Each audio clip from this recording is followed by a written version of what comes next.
അക്ഷയ, വെടിനിർത്തലിന് പിന്നാലെ, അതായത് രണ്ട് രാജ്യങ്ങളും വെടിനിർത്തലിനെ സംബന്ധിച്ചതായി ആദ്യം അമേരിക്കയും പിന്നീട് ഇന്ത്യൻ അധികൃതരും വാർത്താ സമ്മേളനം നടത്തി മണിക്കൂറുകൾക്കകം തന്നെ വീണ്ടും ഒരു വാർത്ത പുറത്തു വരികയാണ്. അതായത് ഒമർ അബ്ദുള്ള ട്വീറ്റ് ചെയ്യുകയാണ്, എവിടെയാണ് വെടിനിർത്തൽ എന്ത് സംഭവിച്ചു?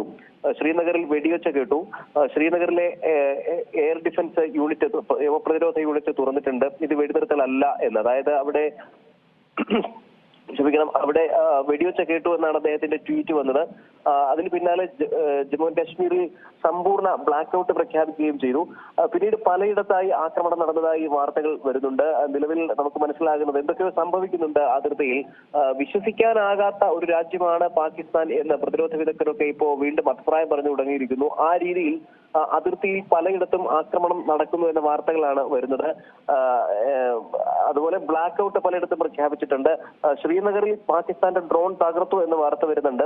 അതിർത്തികളിൽ സുരക്ഷ വർദ്ധിപ്പിക്കണം എന്നുള്ള ആവശ്യം വീണ്ടും ഉയരുന്നുണ്ട്.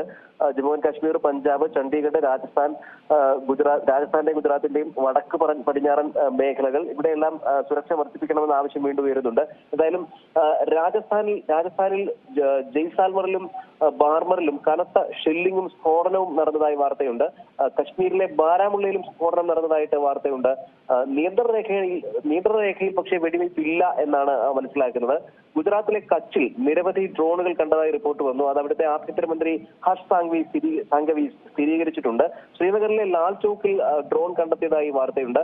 ജമ്മുവിലെ അതുപോലെ ആർഎസ്പുരയിൽ കഴിഞ്ഞ ദിവസം ഉണ്ടായ, ജമ്മു കാശ്മീരിലെ ആർഎസ്പുരയിൽ കഴിഞ്ഞ ദിവസം ഉണ്ടായ ഈ അതിർത്തിയിലെ വെടിവയ്പിൽ പരിക്കേറ്റ BSFന്റെ സബ് ഇൻസ്പെക്ടർ MD ഇംതിയാസ്, അദ്ദേഹം മരിച്ചു. ഇതൊക്കെയാണ് ഏറ്റവും ലേറ്റസ്റ്റ് ആയിട്ട് വരുന്ന വാർത്തകൾ. പക്ഷേ ഇവിടെ നമുക്ക് മനസ്സിലാക്കേണ്ടത് അതിർത്തിയിൽ, അതായത് ഒരു വെടിനിർത്തൽ കരാർ ഉണ്ടായതിനു ശേഷം, അത് രണ്ട് രാജ്യങ്ങളും സമ്മതിച്ചതായി അമേരിക്ക കൂടി പ്രഖ്യാപിച്ചതിന് ശേഷം വീണ്ടും പ്രകോപനപരമായ സംഭവങ്ങൾ അതിർത്തിയിൽ ഉണ്ടായിരിക്കുന്നു എന്നാണ് അക്ഷയ മനസ്സിലാക്കേണ്ടത്.